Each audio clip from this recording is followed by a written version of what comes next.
साथियों, हमने inclusive growth, समावेशी विकास की बात की थी और गरीब कल्याण के प्रति अपनी प्रतिबद्धता भी व्यक्त की थी।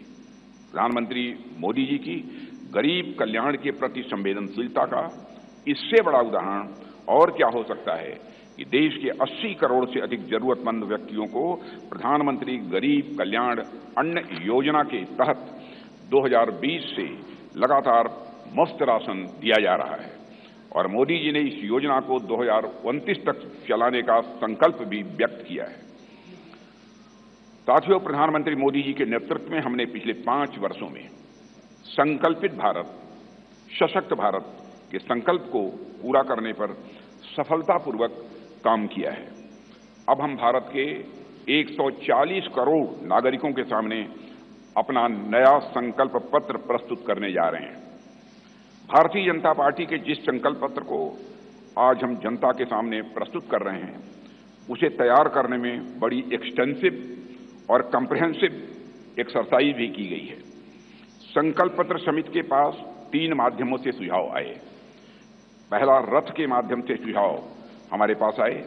दूसरा, संस्थाओं और व्यक्तियों द्वारा पार्टी संगठन के माध्यम से सुझाव आए, हम तक पहुंचाए और बड़ी संख्या में ऑनलाइन इनपुट्स भी हम तक आए। 4 लाख सुझाव नमो ऐप के माध्यम से भी आए हैं।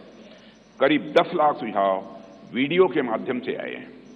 ऐसे करीब 15 लाख से अधिक सुझाव समिति के पास आए हैं, जिनकी स्क्रीनिंग करके हमने उनकी समरी तैयार की है। उनमें से मुख्य मुद्दे ढूंढे गए और उस पर चर्चा हुई कि इन मुद्दों पर हम क्या कर सकते हैं। इस बात पर भी विचार हुआ कि हम जो संकल्प लेंगे उनके फाइनेंशियल इम्प्लीकेशंस क्या होंगे। यह विषय केंद्र का है या राज्य सरकारों से जुड़ा है या समवर्ती सूची का है। इस विषय से जुड़ी कोई स्कीम चल रही है या नहीं और इसका हमारे मित्र देशों पर कोई असर तो नहीं पड़ेगा, यह भी सावधानी बरती गई है। सभी बातों पर बहुत ही गंभीरतापूर्वक विचार हुआ है। साथियों, हर विषय की 360 डिग्री एनालिसिस करने के बाद हमने विषयों को 24 ग्रुप्स में बांटा है, 24 ग्रुप्स में से बांटा है। इनमें से 10 सोशल ग्रुप्स बनाए गए, जिनमें गरीब, युवा, मध्यम वर्ग, नारी शक्ति, किसान, श्रम शक्ति, मछुआरे, एसएमईज, विश्वकर्मा, स्मॉल ट्रेडर, वंचित वर्ग, सीनियर सिटीजन एवं सबका साथ सबका विकास, जिसमें समाज के अन्य पिछड़े व कमजोर वर्ग शामिल हैं।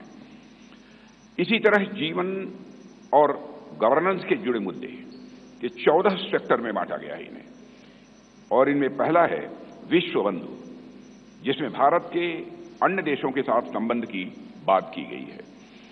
फिर है सुरक्षित भारत, जिसमें भारत की आंतरिक और बाह्य सुरक्षा का विषय है। तीसरा है समृद्ध भारत। चौथा है ग्लोबल मैन्युफैक्चरिंग हब। 5वां वर्ल्ड क्लास इंफ्रास्ट्रक्चर। 6ठा ईज ऑफ लिविंग। 7वां विरासत का विकास। 8वां है गुड गवर्नेंस यानी सुशासन। 9वां है स्वस्थ भारत। 10वां गुणवत्तापूर्ण शिक्षा। 11वां है खेल का विकास। 12वां है सभी क्षेत्रों का संतुलित विकास करना। 13वां है इनोवेशन एंड टेक्नोलॉजी और 14वां है सस्टेनेबल इंडिया, जहां पर्यावरण से जुड़ी हुई बातें हैं।